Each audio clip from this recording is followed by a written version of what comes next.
नमस्कार बच्चों, कैसे हैं आप सब। आशा करती हूँ आप सभी अच्छे होंगे, स्वस्थ होंगे, खुश होंगे और अपनी पढ़ाई भी अच्छे से कर रहे होंगे। तो जैसा कि आप सभी जानते हैं, मैं हूँ आपकी हिंदी की अध्यापिका और मैं स्वागत करती हूँ आप सभी का आईसीटी वर्चुअल क्लासरूम में। और आज हम यहाँ पर एकत्रित हुए हैं पढ़ने के लिए क्लास 7th की हिंदी। क्लास 7th की हिंदी में हमारी जो वसंत पाठ्य पुस्तिका है वो कंप्लीट हो चुकी है, उसको हमने पूरी तरह से पढ़ लिया है। सभी पाठ, सभी कविताएं, सभी गद्य खंड से जुड़ी हुई कहानियां और आपके जो भी यात्रा वृतांत, जो भी संस्मरण वगैरह, जो भी चीजें आपके इस बुक में है, सभी पाठ हमारे लगभग कंप्लीट हो चुके हैं। आज हम आपकी दूसरी बुक जो बाल महाभारत है उसको हम यहाँ पर पढ़ेंगे। महाभारत की कथा हम पढ़ेंगे। तो महाभारत की कथा, आपको पता है कि कौरवों और पांडवों का जो युद्ध हुआ था और कौरवों और पांडवों के बारे में इस पूरी महाभारत की कथा में लिखा गया है। और महाभारत को लिखा गया है महर्षि वेद व्यास जी द्वारा। तो महाभारत आप टीवी सीरियल्स में भी देखते हैं, धारावाहिक में भी देखते हैं, बुक्स भी आपने पढ़ी होंगी और बहुत कुछ जानते होंगे आप इस कथा के बारे में। तो इसको हम विस्तार पूर्वक पढ़ेंगे कि किस तरह से महाभारत की जो ये कथा है वो शुरू हुई, क्या क्या इसमें हुआ और किस तरह से श्री कृष्ण ने गीता के उपदेश दिए और भी छोटी छोटी कहानियां जो हमें जीवन के लिए एक नया संदेश देती हैं, जीवन में एक नए मूल्यों को हमें सिखाती हैं। तो हम चलते हैं स्मार्ट बोर्ड की तरफ, शुरू करते हैं अपने आज का सेशन। सभी बच्चे ध्यान पूर्वक पढ़ेंगे और समझने का प्रयास करेंगे। तो ये आपकी दूसरी बुक, जैसे कि मैंने आपको बताया, महाभारत कथा। तो ये इस बुक का फर्स्ट चैप्टर है और एक इंट्रो यानी कि एक परिचय इस बुक में आपको महाभारत के का दिया गया है कि किस तरह से महाभारत महाभारत की जो कथा है वो लिखी गई। तो इसको हम शुरू करते हैं पढ़ना। बहुत ही ज्यादा इंटरेस्टिंग है, ध्यान पूर्वक समझने का प्रयास करेंगे। महाभारत की कथा महर्षि पराशर के कीर्तिमान पुत्र वेद व्यास की देन है। महाभारत की जो कथा है वो महर्षि पराशर जो है उनके कीर्तिमान पुत्र हुए थे वेद व्यास, तो उनकी ये देन है। और वेद व्यास ने महाभारत की जो ये कथा है वो सबसे पहले अपने पुत्र शुकदेव को कंठस्थ कराई थी और बाद में दूसरे शिष्यों को। मानव जाति में महाभारत की कथा का प्रसार महर्षि वैशंपायन द्वारा हुआ। वैशंपायन व्यास जी के प्रमुख शिष्य थे। ऐसा माना जाता है कि महाराजा परीक्षित के पुत्र जन्मेजय ने एक बड़ा यज्ञ किया। तो किस तरह से महाभारत की कथा का प्रचार प्रसार हुआ, किस तरह महाभारत की कथा जो है लिखी गई, उसके बारे में हम यहाँ पर पढ़ेंगे। तो हमें यहाँ पर बताया गया है कि जो महर्षि पराशर थे उनके एक कीर्तिमान पुत्र थे महर्षि वेद व्यास, और उन्होंने ही महाभारत की ये कथा सबसे पहले अपने पुत्र शुकदेव को कंठस्थ कराई थी, यानी कि मुंह जबानी याद करवाई थी, कंठस्थ करवाई थी अपने मन में, अपने मस्तिष्क में। तो मानव जाति में ये महाभारत की जो कथा का प्रसार हुआ वैशंपायन के द्वारा हुआ। और जो वैशंपायन थे वो व्यास जी के प्रमुख शिष्य थे, यानी कि पहले उन्होंने अपने पुत्र सुखदेव को कंठस्थ कराई थी कथा, फिर अपने बाकी शिष्यों को कराई थी। तो जो वैशंपायन थे वो यहाँ पर व्यास जी के सबसे प्रमुख शिष्य थे। और ऐसा माना जाता है कि जो महाराज परीक्षित थे उनके पुत्र जन्मेजय ने एक बड़ा जब यज्ञ किया था और इस महायज्ञ में सुप्रसिद्ध जो पौराणिक सूत थे वो भी मौजूद थे। और सूत जी ने समस्त ऋषियों की एक सभा बुलाई और महर्षि शौनक इस सभा के अध्यक्ष हुए। और सूत जी ने ऋषियों की सभा में महाभारत के बाद की कथा प्रारंभ की। और महाराज शांतनु के बाद उनके पुत्र चित्रांगद हस्तिनापुर की गद्दी पर बैठे और उनकी अकाल मृत्यु हो जाने पर उनके भाई विचित्रवीर्य राजा हुए और उनके 2 पुत्र हुए, धृतराष्ट्र और पांडु। तो ये महाभारत की कथा किस प्रकार से शुरू हुई कि सूत जी जो थे उन्होंने ऋषियों की सभा में जब महाभारत की कथा को प्रारंभ किया तो उन्होंने बताया कि जो महाराजा शांतनु थे उनके जो पुत्र थे चित्रांगद, वो हस्तिनापुर की गद्दी पर बैठे थे। ठीक है, और हस्तिनापुर की गद्दी पर वो बैठे, लेकिन उनकी अकाल मृत्यु हो गई। अकाल मृत्यु यानी कि समय से पहले ही उनकी मृत्यु हो गई। और इसके बाद उनके जो भाई थे विचित्रवीर्य, यानी कि धृतराष्ट्र और पांडु के पिता कौन थे? विचित्रवीर्य। तो धृतराष्ट्र और पांडु के पिता थे विचित्रवीर्य, और उनके भी दो पुत्र हुए, धृतराष्ट्र और पांडु।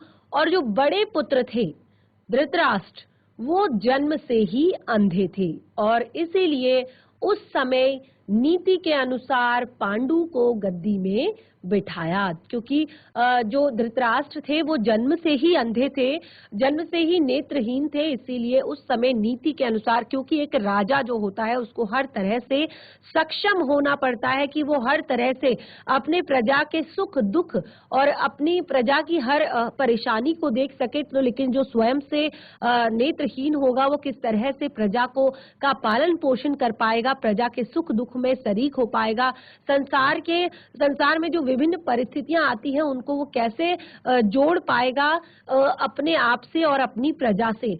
तो यहाँ पर पांडु यानी कि उनके छोटे भाई को उस समय पर यहाँ पर राज्य का उत्तराधिकारी बनाया। पांडु ने कई वर्षों तक राज्य किया, और पांडु जो थे उन्होंने कई वर्षों तक राज्य किया। उनकी दो रानियां थी। पांडु जो थे उनकी दो रानियां थी, कुंती और माद्री। देखिए, हम हमेशा कुंती के बारे में ही ज्यादा डिस्कस करते हैं, जो उनकी दूसरी रानी थी उनके बारे में हम ज्यादा डिस्कस नहीं करते। तो ये एक जनरल नॉलेज की भी बात है कि हम बहुत सारी चीजें पढ़ते हैं। ये जो यहाँ पर आपकी हिंदी में जब आप क्लास 6 में थे तब आपने बाल राम कथा पढ़ी थी, और अभी आप क्लास 7th में हैं, आप महाभारत की कथा पढ़ रहे हैं। तो ये चीजें आपको अपनी सभ्यता और संस्कृति से जोड़ती है, कुछ नई बातें सिखाती है, कुछ ज्ञान जरूर देती है। तो यहाँ पर उनकी दो रानियां थी, कुंती और माद्री।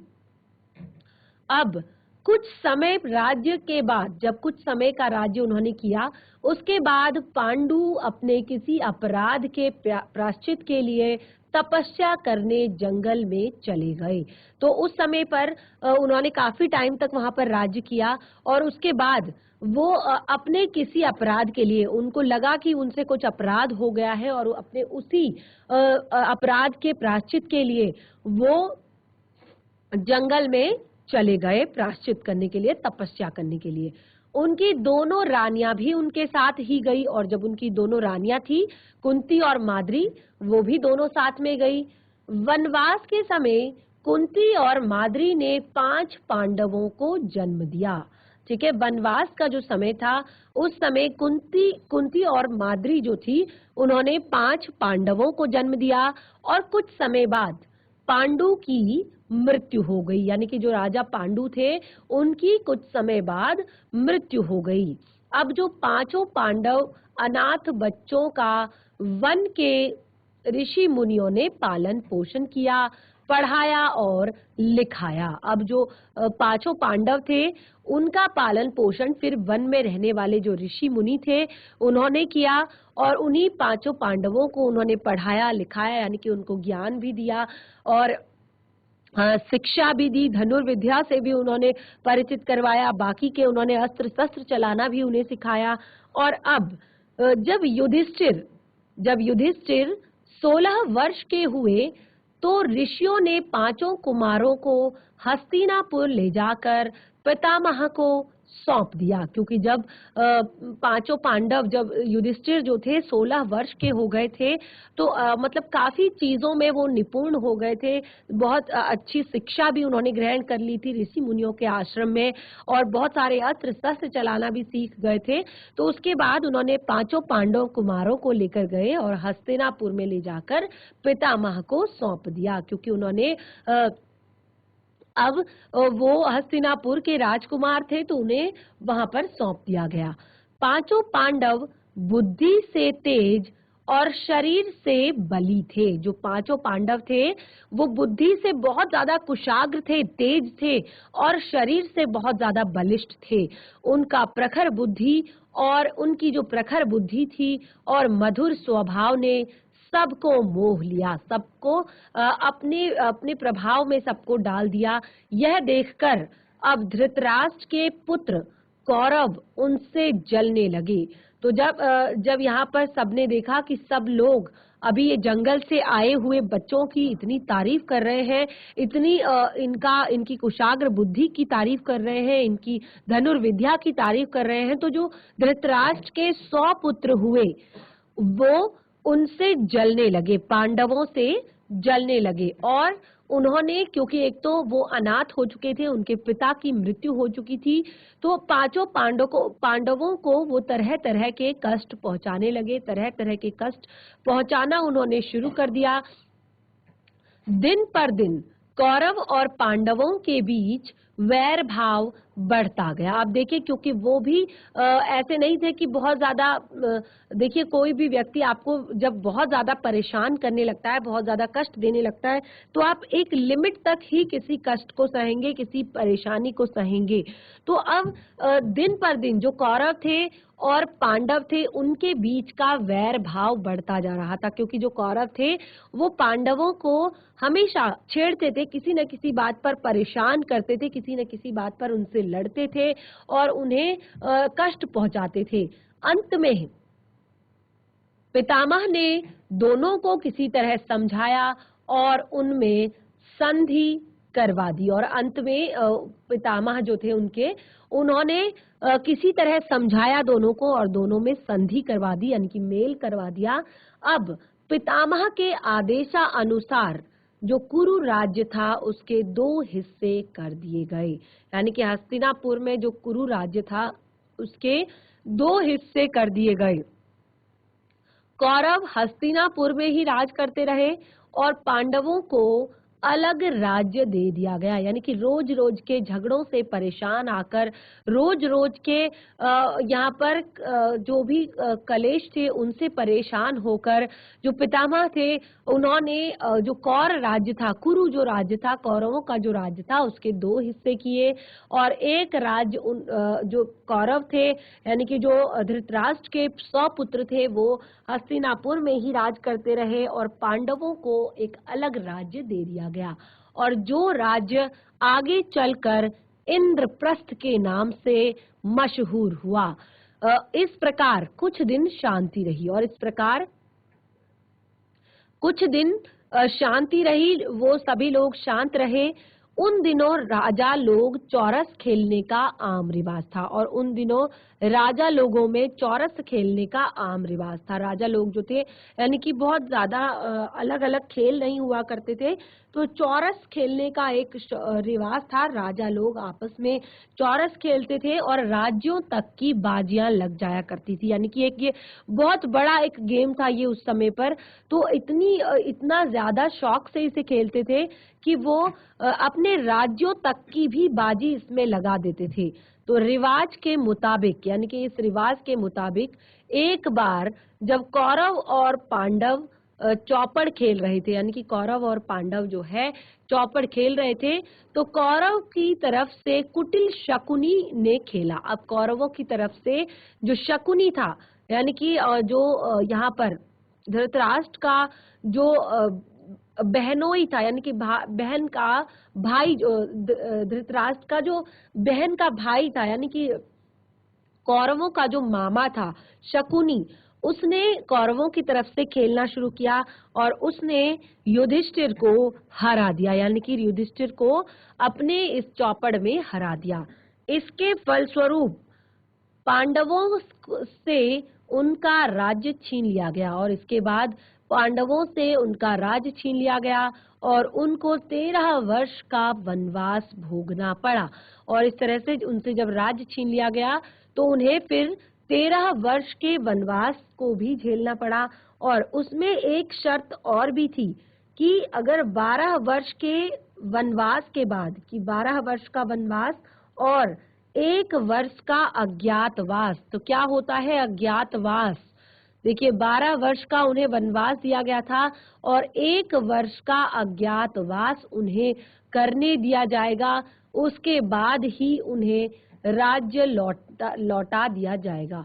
तो एक शर्त रखी गई कि उन्हें 12 वर्ष का वनवास और 1 वर्ष का अज्ञातवास किया जाएगा। अज्ञातवास यानी कि अगर ऐसी जगह पर उन्हें छुपना होगा, ऐसी जगह पर उन्हें जाना होगा जहां उन्हें कोई नहीं जानता हो। अगर किसी ऐसे व्यक्ति ने उन्हें देख लिया, किसी ऐसे व्यक्ति ने उन्हें पहचान लिया, तो फिर से उन्हें वही 12 वर्ष का जो 12 वर्ष का जो वनवास है वो झेलना पड़ेगा।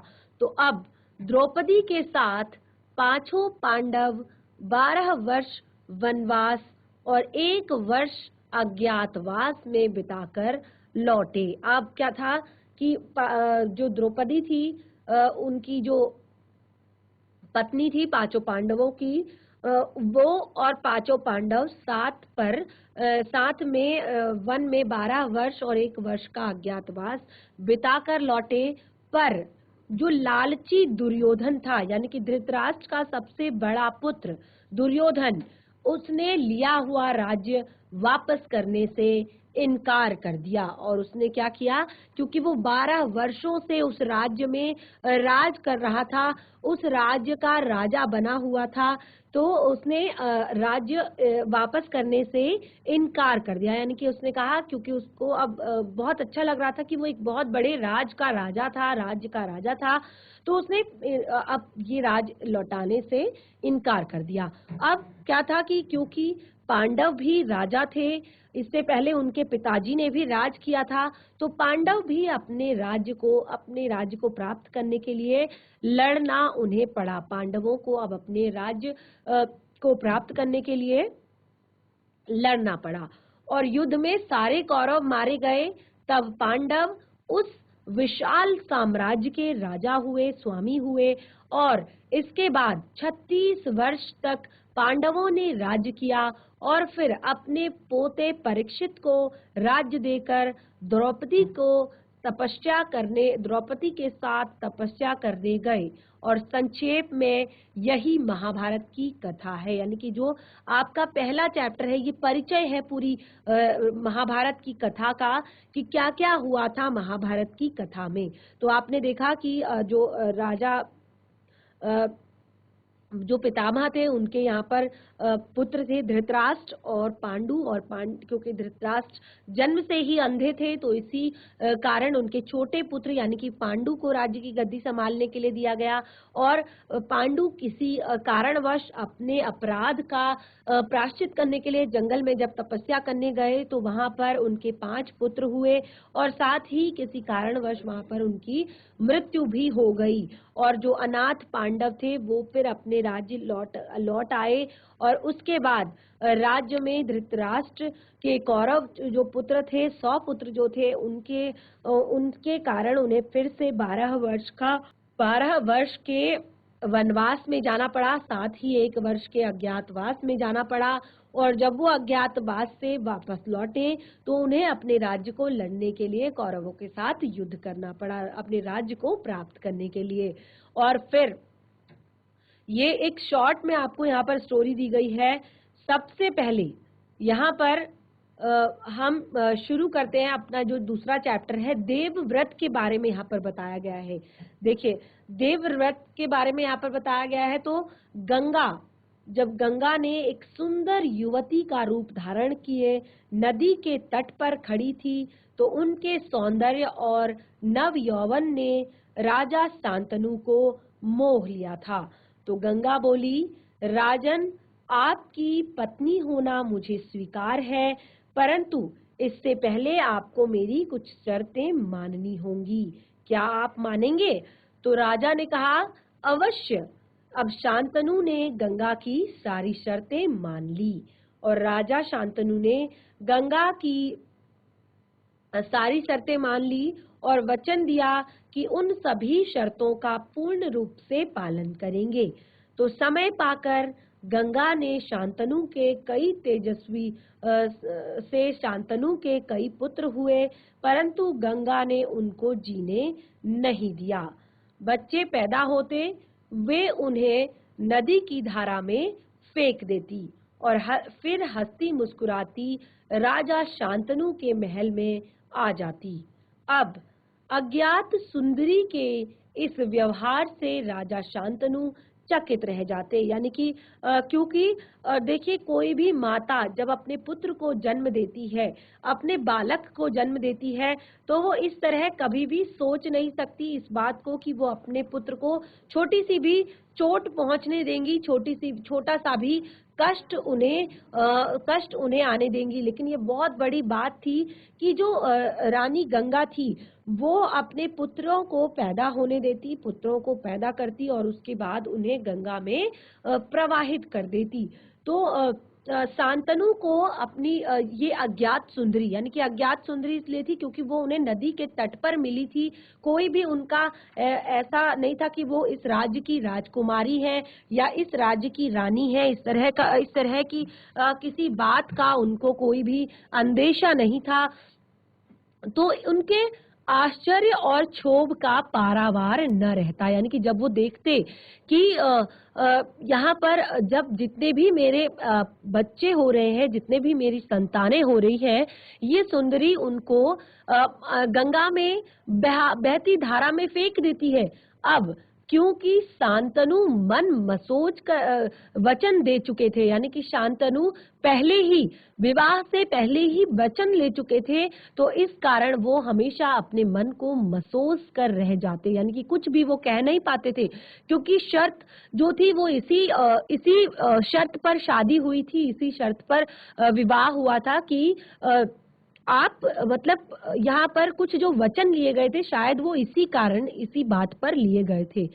7 बच्चों को गंगा की इसी भांति नदी की धारा में बहा दिया और जब 8वां बच्चा पैदा हुआ, तो जब 7 बच्चों को वो गंगा की धारा में बहा चुकी थी और जब 8वां बच्चा उनका पैदा हुआ था, तो गंगा की तरफ उसे भी जब वो लेकर जाने लगी, तो शांतनु से अब ना रहा गया, यानी कि शांतनु अब चुप नहीं रह पाए उस समय पर, क्योंकि वो भी एक पिता थे, तो उनसे रहा नहीं गया। अब अभी तक वो अपने वचन के कारण चुप थे कि वो 7 पुत्रों को गंगा नदी में प्रवाहित कर चुकी थी, तो अब उनसे चुप नहीं रहा गया। उन्होंने आखिर कह ही दिया कि वे बोले, माँ होकर अपने नादान बच्चों को अकारण ही क्यों मार दिया।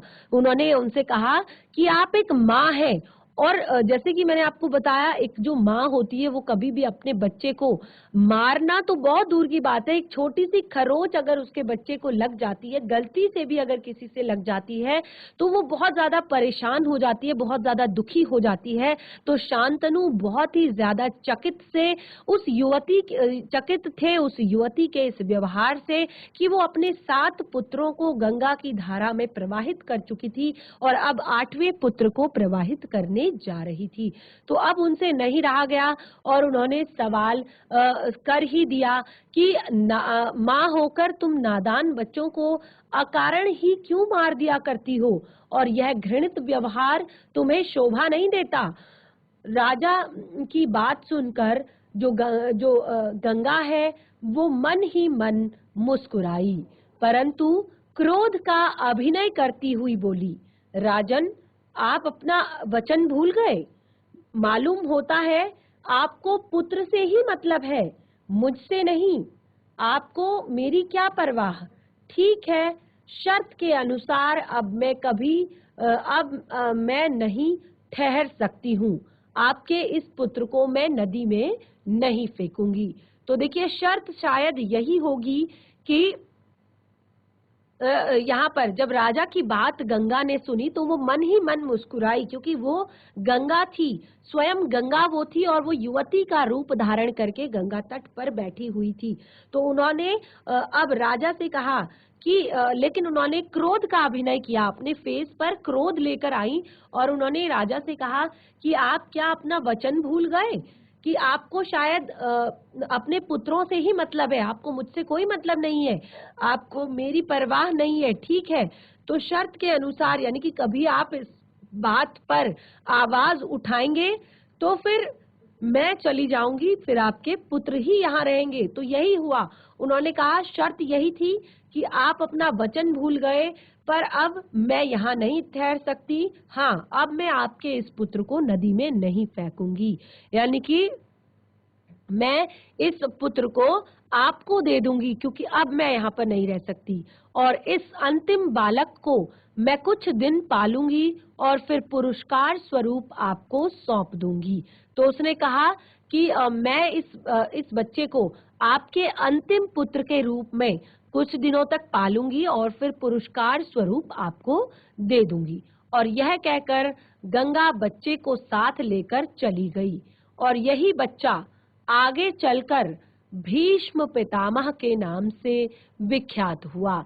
यानी कि राजा शांतनु और गंगा का जो पुत्र था उनका नाम भीष्म पितामह था। तो गंगा के चले जाने से राजा शांतनु का मन विरक्त हो गया, यानी कि वो बहुत ज्यादा उनका मन जो है खिन्न हो गया, परेशान हो गया। अब उन्होंने भोग विलास से जी हटा लिया और राजकाज में मन लगाने लगे। यानी कि अभी तक जो अपनी पत्नी की सुंदरता में खोए हुए थे, अपनी पत्नी की सुंदरता में डूबे हुए थे, अब उन्होंने उस भोग विलास से अपना मन हटा लिया, क्योंकि अब उनका मन इस चीज से विरक्त हो चुका था, दूर हो गया था। एक तरह से उनकी पत्नी ने उनका मन दुखा दिया था, उन्हें दुख दे दिया था। और अब उन्होंने ये सारी बातों को भूलकर राजकाज में मन लगाना शुरू कर दिया। यानी कि वो राजा का जो धर्म है, राजा का जो कर्तव्य है, उसको प्रॉपर तरीके से निभाने लगे। एक दिन राजा शिकार खेलते खेलते गंगा के तट पर चले गए। अब एक दिन राजा जो है फिर से शिकार खेलते खेलते गंगा के तट पर चले गए। तो उन्होंने देखा किनारे पर खड़ा एक सुंदर गठीला युवक गंगा की बहती हुई धारा पर बाण चला रहा है, और बाणों की प्रचंड बौछार से बाणों की बौछार से गंगा की प्रचंड धारा एकदम रुकी हुई थी। और यह दृश्य देखकर शांतनु दंग रह गए, क्योंकि उस बालक में इतना तेज, इतना तप है कि उसने अपने बाणों की बौछार से गंगा की प्रचंड धारा को भी रोक रखा है। तो ये देखकर राजा शांतनु दंग रह गए। बहुत देखिए, आप यहाँ पर देख सकते हैं कितनी तेज गंगा की लहरें यहाँ पर दिखाई दे रही है। और राजा शांतनु जो है वो शिकार करने के लिए गए हुए हैं, लेकिन एक हष्ट पुष्ट नव युवक यहाँ पर खड़ा है जो कि गंगा की धाराओं को रोकने का प्रयास कर रहा है। इतने में जब राजा शांतनु ने इस तरह का व्यवहार देखा, तो इतने में ही राजा के सामने स्वयं गंगा आकर उपस्थित हो गई। और जो गंगा थी वो स्वयं आकर उपस्थित हो गई राजा के सामने। अब गंगा ने युवक को अपने पास बुलाया और राजा से बोली, राजन, पहचाना मुझे और इस युवक को? तो अब जो गंगा है वो सामने आकर खड़ी हो गई, राजा के सामने आकर खड़ी हो गई और अपने पुत्र को भी बुलाया और कहती हैं कि राजन, आपने पहचाना मुझे और इस युवक को? यह आपका और मेरा 8वां पुत्र देवव्रत है। तो यानी कि जिस 8वें पुत्र को उन्होंने कहा था, क्योंकि 7 पुत्र उन्होंने पहले ही नदी में प्रवाहित कर दिए थे, बहा दिए थे, और ये 8वें पुत्र को उन्होंने कहा था कि शर्त यही थी कि या तो तुम्हारे बच्चे मेरे साथ रहेंगे, यानी कि जो तुम्हारे पुत्र होंगे, तुम्हारी जो संतान होगी वही तुम्हारे पास रह पाएगी, या मैं तुम्हारे पास रह पाऊंगी। तो शर्त के अनुसार राजा अपना वचन तोड़ चुके थे। वो अपने पुत्र के प्रेम में व्याकुल होकर उन्होंने अपने पुत्र को मांगा था। तो इस तरह से जो युवती गंगा थी वो उनसे दूर हो गई थी, और युवती ने भी एक वचन उनको दिया था कि कुछ दिन तक मैं तुम्हारे इस पुत्र को अंतिम पुत्र के रूप में पालूंगी और उसके बाद तुम्हें भेंट स्वरूप दे दूंगी। तो आज वो दिन आ चुका था जब गंगा ने अपना जो पुत्र है वो अपने जो राजा हैं, अपने जो पति हैं, उनको सौंप वो रही थी। उन्होंने कहा कि राजा, ये आपका और मेरा 8वां पुत्र देवव्रत है।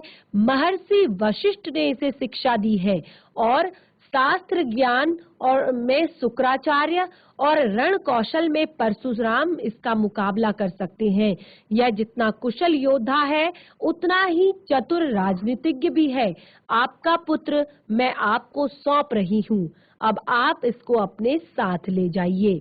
तो इस तरह से गंगा ने उस पुत्र को सभी विधाओं में, चाहे वो शास्त्र से जुड़ी हुई विद्या हो, चाहे वो रण कौशल से जुड़ी हुई विद्या हो, चाहे वो राजकाज से जुड़ी हुई विद्या हो, हर तरह की विद्या में निपुण करके राजा को उनका पुत्र सौंप दिया।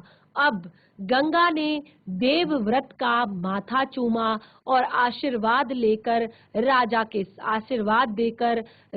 साथ उसे विदा कर दिया। यानी कि वो उनका पुत्र था और उन्होंने अपने पति के साथ यानी कि राजा के साथ अपने पुत्र को विदा कर दिया।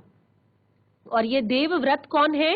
ये देवव्रत है भीष्म पितामह, जिनके पुत्र ही आगे जाकर धृतराष्ट्र और पांडु होते हैं। अब देखिए भीष्म प्रतिज्ञा, यानी कि भीष्म के नाम से वो प्रसिद्ध हुए। देखिए वहीं से बिल्कुल चैप्टर कंटिन्यू हुआ है। आप देख सकते हैं कि अपने तेजस्वी पुत्र को प्राप्त करके, क्योंकि आज तक जो राजा बिल्कुल इन सब मोह माया से अपने मन को हटा चुका था, आज अपने तेजस्वी पुत्र को प्राप्त करके उनका जो मन था वो बहुत ज्यादा प्रफुल्लित हो चुका था, बहुत ज्यादा खुश वो हो गए थे और वो नगर को लौटे और देवव्रत को राजकुमार के पद पर सुशोभित करने लगे। अब उन्होंने वो बहुत ज्यादा प्रसन्न हुए, क्योंकि एक समय पर आज उन्हें बिल्कुल सही समय पर, जब वो लोभ मोह सब काम क्रोध सब त्याग चुके थे, ऐसे समय पर उनको अपने राज्य का एक उत्तराधिकारी चाहिए था। और आज इतने तेजस्वी पुत्र के रूप में उन्हें देवव्रत प्राप्त हुआ था, तो वो खुशी से बहुत ज्यादा प्रफुल्लित हो गए, बहुत ज्यादा खुश हो गए और उन्होंने देवव्रत को राजकुमार के पद पर सुशोभित करने के बारे में सोच लिया। अब 4 वर्ष और बीत गए और इसी तरह से 4 वर्ष बीत गए। एक दिन राजा शांतनु यमुना तट की ओर घूमने गए।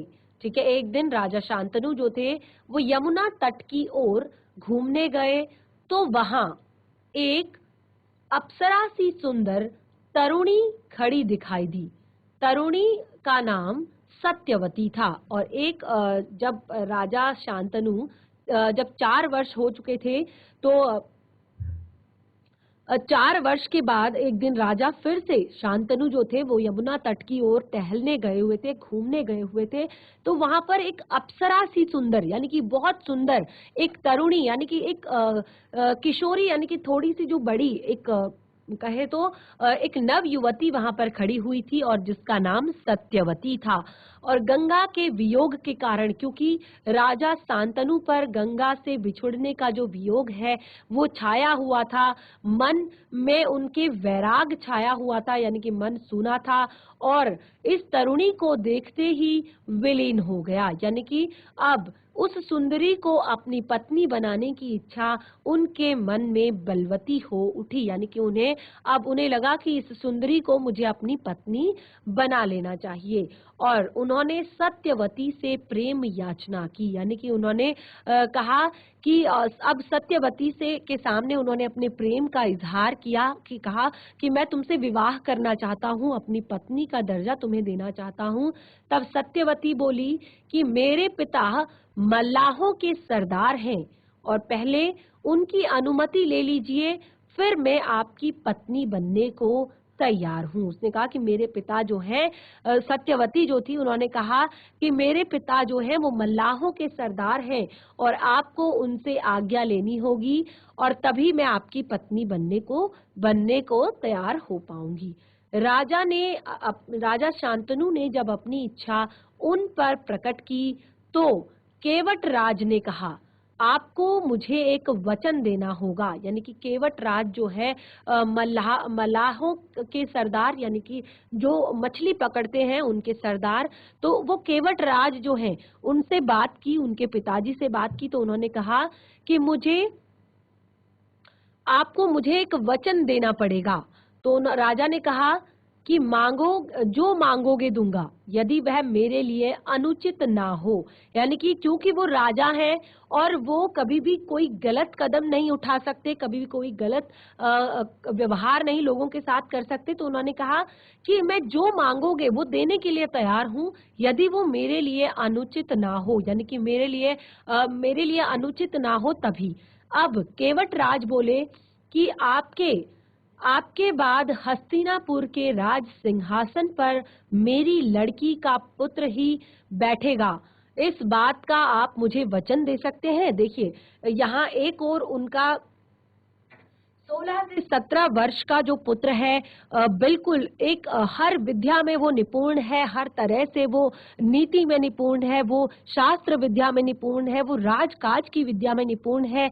तो वो राजा जो है शांतनु उसके यहाँ पर राज्याभिषेक की तैयारियों में लगे हुए हैं। दूसरी ओर उन्हें अपनी पत्नी के रूप में जिस लड़की को स्वीकार करना है, उसका जो पिताजी है वो शर्त रखता है कि आपको अपने बाद जो आपका राज्य है हस्तिनापुर का, उसमें जो राजगद्दी है, उसका जो आगे का राज सिंहासन है वो मेरी लड़की का पुत्र ही संभालेगा, क्योंकि उन्हें पता है कि इनका एक और पुत्र है।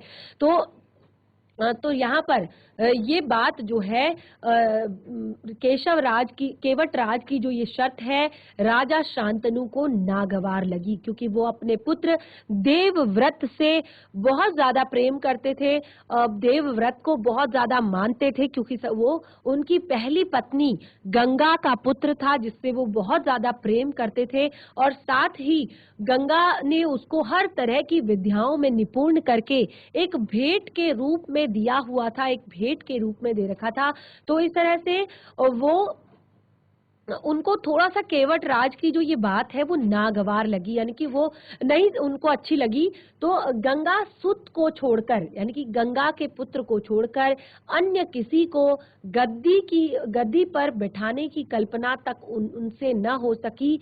निराश और उद्विग्न मन से वे नगर की ओर लौट आए, यानी कि वो निराश हो गए, क्योंकि उन्होंने कभी सोचा नहीं था कि वो अपनी पहली पत्नी का जो पुत्र है देवव्रत, जिससे वो इतना ज्यादा प्रेम करते थे और जिस पुत्र से वो इतना ज्यादा प्रेम करते थे, उस पुत्र के अलावा वो किसी और को गद्दी पर बिठाएंगे, ऐसा सोचकर ही उनका मन निराश हो गया।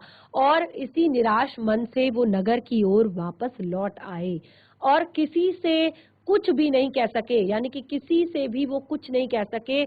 और उनके मन पर चिंता उनके कीड़े की तरह अब कुतर कुतर कर उन्हें खाने लगी। यानी कि एक तरफ जो उनका प्रेम था, यानी कि जिस युवती से वो विवाह करना चाहते थे वो, और दूसरी तरफ इतनी बड़ी शर्त कि वो जिसको स्वीकार बिल्कुल भी नहीं करना चाहते थे। तो यही चिंता, यही पीड़ा उनके मन को अब कुतर कुतर कर खाने लगी। अब देवव्रत ने देखा कि उसके पिता के मन में कोई ना कोई व्यथा समाई हुई है, क्योंकि देवव्रत जो था वो बहुत ही ज्यादा, एक तरह से कहें तो बहुत ही ज्यादा वो तपस्वी बालक था, तेजस्वी बालक था। तो उसने अपने पिता की चिंता को देख लिया, अपने पिता की व्यथा को देख लिया, और उन्होंने कहा, एक दिन शांतनु ने पूछा, पिताजी, संसार का कोई भी सुख ऐसा नहीं जो आपको प्राप्त न हो, फिर भी इधर कुछ दिनों से आप दुखी दिखाई दे रहे हैं, आपको किस बात की चिंता है? तो जब शांतनु से देवव्रत ने पूछा कि पिताजी, आप इतने बड़े राजा हैं, संसार में ऐसी भी कोई चीज नहीं है, ऐसा कोई सुख नहीं है जो आपके पास नहीं है, लेकिन फिर भी आप कुछ दिनों से मुझे बहुत दुखी दिखाई दे रहे हैं, परेशान दिखाई दे रहे हैं, तो आपको किस बात की चिंता है? यद्यपि शांतनु ने गोलमोल बातें बताई, यानी कि शांतनु ने क्लियर नहीं की बात, क्योंकि वो कैसे अपने पुत्र के सामने इस बात को रखते कि वो किसी युवती से विवाह करना चाहते हैं, और विवाह के बाद भी शर्त इतनी बड़ी है कि जो देवव्रत है उसका दिल टूट सकता है, उसका मन खिन्न हो सकता है, वो अपने पिताजी से रुष्ट हो सकता है। तो वो ऐसी बात को अपने पुत्र के सामने नहीं रखना चाहते थे जिससे उनका पुत्र उनसे रुष्ट हो जाए, नाराज हो जाए। तो फिर फिर भी कुशाग्र बुद्धि के देवव्रत को बात समझने में देर न लगी और उन्होंने राजा के सारथी से पूछताछ करके उस केवट राज से यमुना नदी के किनारे जो बातें हुई थी उसका पता लगा लिया। और पिताजी के मन की व्यथा जानकर देवव्रत सीधे केवट राज के पास गए और वह अपनी पुत्री सत्यवती का विवाह महाराज शांतनु से कर दे, इस बात की बात उन्होंने रखी। और फिर केवट राज ने उसी शर्त को दोहराया जो उन्होंने राजा शांतनु के सामने रखी थी। तो देखिए देवव्रत ने कितनी बड़ी बात उनसे कही। देवव्रत ने कहा, यदि तुम्हारी आपत्ति का कारण यही है तो मैं वचन देता हूँ कि मैं राज्य का लोभ कभी नहीं करूंगा। सत्यवती का पुत्र ही मेरे पिता के बाद राजा बनेगा। तो क्या बोलते हैं, जो देवव्रत था वो देखिए कितना अच्छा पुत्र था। उसने अपने पिता की चिंता को इस तरह से दूर करने का प्रयास किया। वो केवट राज के पास गया और उसने कहा कि आप जो केवट राज से जब वो यहाँ पर आए, जब उन्होंने विवाह का प्रस्ताव रखा तो उन्होंने वही शर्त देवव्रत के सामने भी दोहराई कि आपका जो मतलब जो पुत्र होगा राजा शांतनु का सत्यवती से, तो उसके बाद वही पुत्र राज्य का राजा बनेगा या उत्तराधिकारी बनेगा। तो फिर केवट राज को संतुष्ट करते हुए, केवट राज को बताते हुए कि मैं वचन देता हूँ कि मैं कभी भी राज्य का लोभ नहीं करूंगा, जो सत्यवती का पुत्र होगा वही मेरे पिताजी के बाद राजा बनेगा। यानी कि उसने अपने राजपाट के लोभ को, मोह को त्याग दिया था। तो इस तरह भीष्म पितामह की जो ये कहानी है, भीष्म पितामह के विषय में जो ये कथा है, इसको हम आगे कंटिन्यू करेंगे। तो बच्चों आपने देखा किस तरह से यहाँ पर जो भीष्म पितामह है उनका जन्म हुआ और किस तरह से आगे ये कहानी बढ़ने वाली है कि धृतराष्ट्र का जन्म होगा और आपके पांडु का जन्म होगा या बाकी जो भी कथा चली थी महाभारत में वो। तो यानी कि इस तरह से हम एक एक पार्ट करके इसमें बहुत ही आसान तरीके से, बहुत ही सरल तरीके से पूरी महाभारत की कथा को इसमें पढ़ेंगे, जो कि ये बहुत ही ज्यादा ज्ञानवर्धक है, बहुत ही ज्यादा नई नई सीख देने वाली आपको ये कथा है। तो इस तरह से आज का सेशन हमारा यहाँ पर समाप्त होता है। हम मिलेंगे अपने नए सेशन में एक नए पाठ के साथ। तब तक के लिए धन्यवाद। आपका दिन शुभ हो।